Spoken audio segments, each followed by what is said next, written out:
মায়ের সঙ্গে বয়সের ব্যবধান 15 বছরের। নোবেলজয়ী অমর্ত্য সেনের শান্তিনিকেতনের প্রতিচিতে এসআইআর এর শুনানির নোটিশ নিয়ে গেলেন বিএলও সহ নির্বাচন কমিশনের 2 আধিকারিক। নোটিশ পৌঁছে দেওয়া হয় অমর্ত্য সেনের প্রতিনিধিকে। যদিও এ বিষয়ে বিএলও বা আধিকারিকরা কোনো মন্তব্য করতে চাননি। কমিশন সূত্রে খবর, অমর্ত্য সেনের মা অমিতা সেনের জন্মসাল ভুল তথ্য আকারে পেশ করা হয়। 16 জানুয়ারি এই সংক্রান্ত নথি যাচাইয়ের জন্য বোলপুর শ্রীনিকেতন ব্লক অফিসে ডেকে পাঠানো হয়েছে। তবে এক্ষেত্রে অমর্ত্য সেনকে সশরীরে উপস্থিত না থাকলেও হবে, তবে তার জায়গায় তার প্রতিনিধি গিয়ে সেই তথ্য দিয়ে আসবে। অন্যদিকে এ বিষয়টিকে অত্যন্ত নিন্দনীয় ও সম্মানহানিজনক বলে মনে করছেন অমর্ত্য সেনের অত্যন্ত ঘনিষ্ঠ তথা তার প্রতিনিধি শান্তভানু সেন ও গীতিকণ্ঠ মজুমদার। নোটিশে ওনারা যেটা একটা ভুল আমাদের দিয়েছেন, সেটা বলছে যে অমর্ত্য সেনের মায়ের সঙ্গে ওর বয়সের ডিফারেন্ট 15 বছরের কম। সুতরাং অমর্ত্য সেনের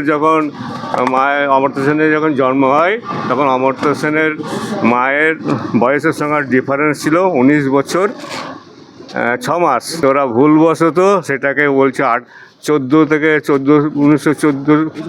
1914টাকে 1918 করে ওরা একটা নোটিশ পাঠিয়ে দিল।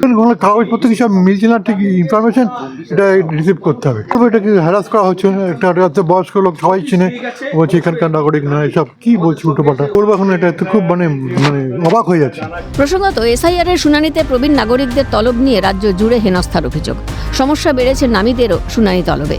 এবার অমর্ত্য সেনকেও শুনানির নোটিশ দেওয়ায় বিতর্ক তুঙ্গে। প্রশ্ন উঠছে, বিশ্বমঞ্চে দেশের নাম উজ্জ্বল করে নোবেল সম্মানে সম্মানিতকে নোটিশ কেন? দেশের সম্মান বাড়ানো অমর্ত্য সেনকে আজ নাগরিকত্বের প্রমাণ দিতে হবে? এ বিষয়ে তুঙ্গে শাসক বিরোধী তরজা। উনি আমেরিকার নাগরিকত্ব গ্রহণ করেছেন, কি করে তার নাম থাকলো? প্রশ্ন কেন্দ্রীয় শিক্ষা প্রতিমন্ত্রী সুকান্ত মজুমদারের।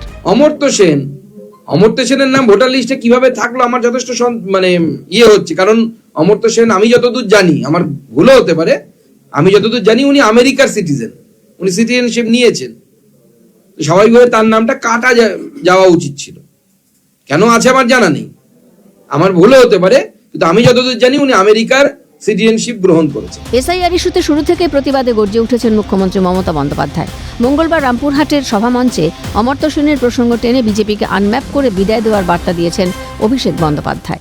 যারা বাংলার মানুষকে আনম্যাপ করতে চায়, আগামী দিন সেই বিজেপির ছাইপাসগুলোকে বাংলা থেকে আনম্যাপ করে চিরতরে ঝেঁটিয়ে বিদায় দিতে হবে। এই লড়াই সেই লড়াই। এখন কমিশনের পরবর্তী পদক্ষেপ কি হয় তা জানার অপেক্ষায় শান্তিনিকেতনবাসী।